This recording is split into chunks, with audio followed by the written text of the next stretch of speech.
¿Qué harías en uno de los peores momentos de tu vida?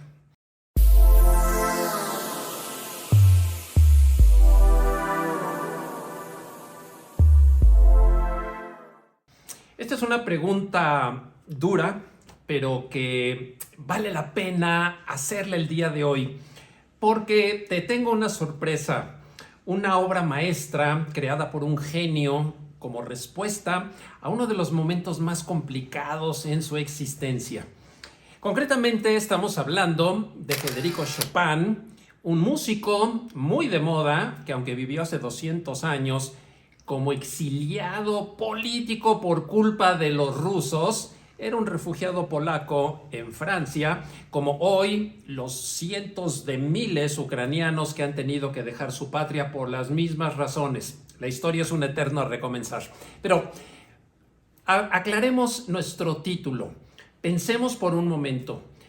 Cuando tenemos todo en contra, la adversidad nos está golpeando, se nos han juntado muchísimos problemas, tragedias, desgracias, y pareciera que nos debemos de dar un tiro o huir o tomar una decisión de esas absurdas de las que después nos podríamos arrepentir. Bueno, cuando se tiene inteligencia, preparación y genio, la adversidad se ve de una manera distinta. Hoy en nuestros días se le llama resiliencia, la actitud de poder enfrentar de una manera inteligente, buscando obtener un fruto que sale de la misma adversidad.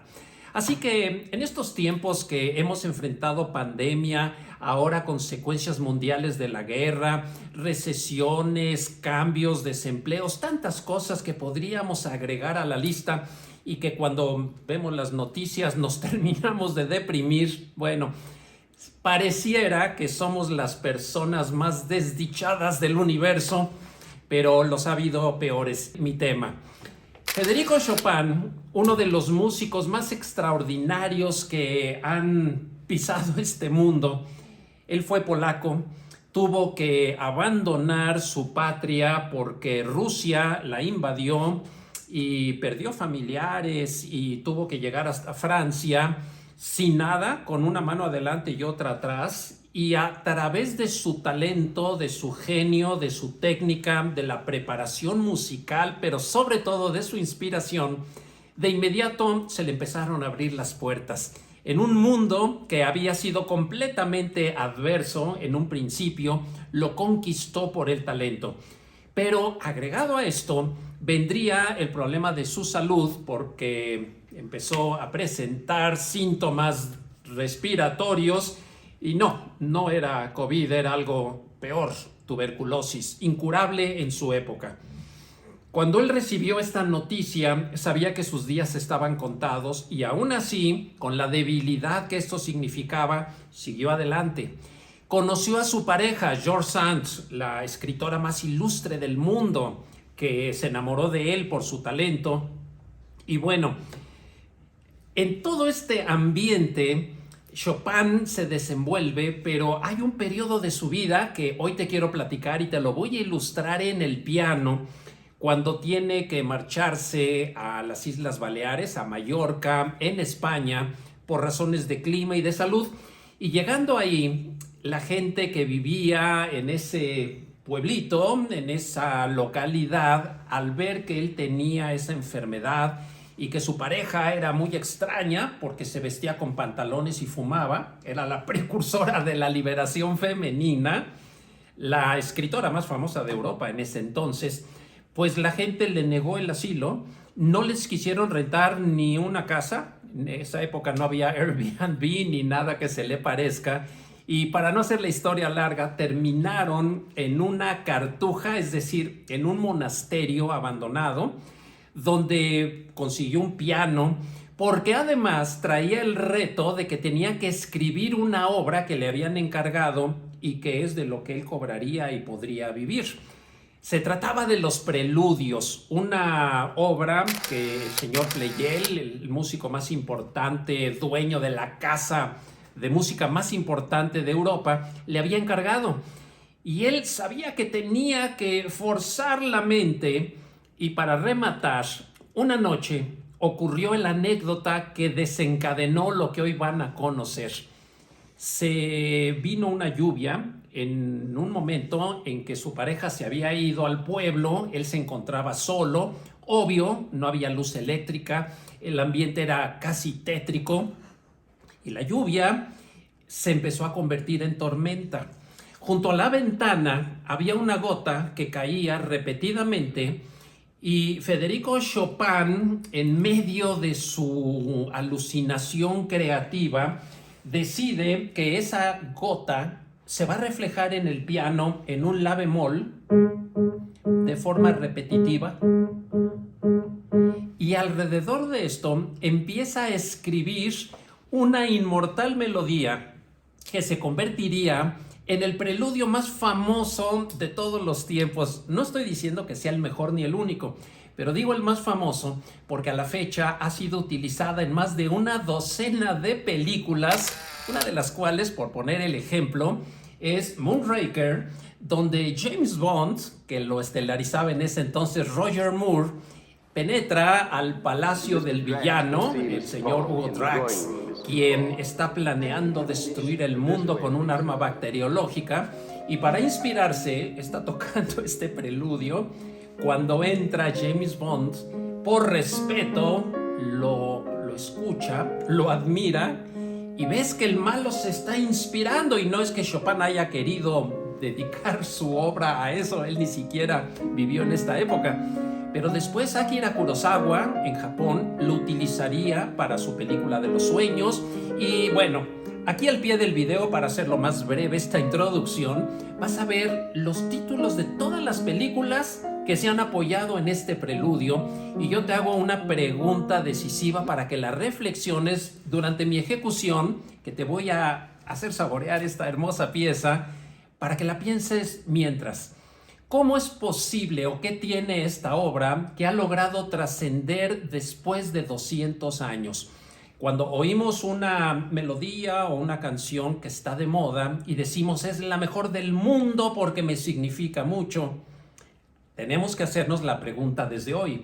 Dentro de 200 años, ¿la seguirán oyendo y le seguirá significando algo al mundo?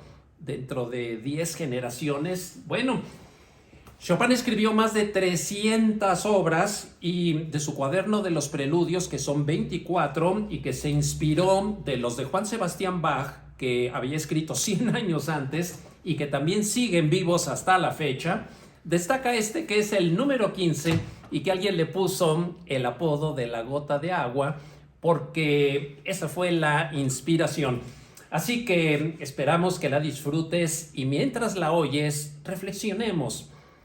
Si Chopin, en el peor momento de su vida, que se sumaba a la invasión de su país, las noticias de todos los parientes que habían muerto, la tuberculosis, la soledad, el abandono, más la lluvia, la tormenta y la noche, en esa depresión, en lugar de desesperarse, se le abrieron las puertas de la mente para componer esta obra.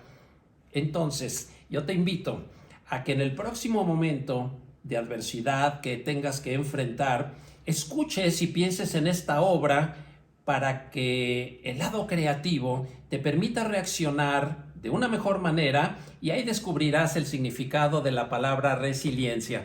Termino diciendo que esta obra comienza con una pequeña lluvia, con una bonita melodía que se va intensificando, se empieza a convertir en una tormenta, la cual desencadena en una tempestad y en un sonido de truenos y relámpagos, y después del clímax regresa a la calma, a la lluvia del principio, y se desvanece dejándonos el recuerdo de la melodía.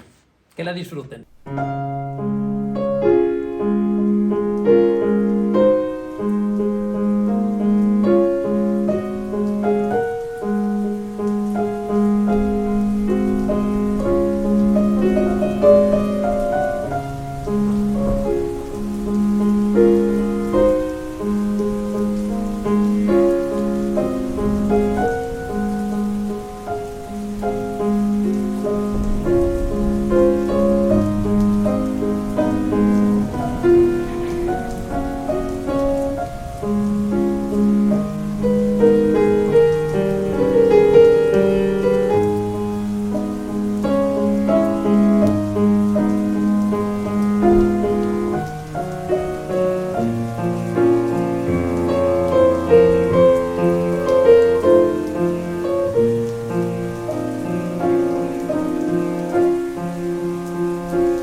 Ahí lo tienen, amigas y amigos, este preludio de La gota de agua de Federico Chopin, una obra maestra que deberíamos de escuchar cada vez que estemos arrinconados por los peores agentes o elementos de adversidad que quieran quitarle el encanto a nuestra vida. Este preludio, cuando yo en lo personal tengo un momento difícil, me siento a tocarlo y déjenme decirles, al término siempre me siento transformado. La música es una terapia por excelencia y yo quisiera darles 2 consejos antes de terminar. El primero, anímate, ¿por qué no?, a dominar un instrumento. Puedes empezar como aficionado, el que tú quieras. La guitarra, el violín, el piano, la armónica, lo que sea, o hasta cantar en la regadera. Porque mi segundo y último consejo, algo que dijo Friedrich Nietzsche, gran filósofo alemán. Recordemos que los artistas salvarán al mundo. Hoy que hay tanta violencia y tantos problemas, pensemos en que si en lugar de cada arma hubiera un instrumento musical, nuestro mundo sería mejor, porque la música une a los seres humanos. Soy Alex Márquez y si te gustó este video, compártelo con tus amigos, déjanos tus comentarios, suscríbete a nuestro canal y desde luego acompáñanos en los próximos.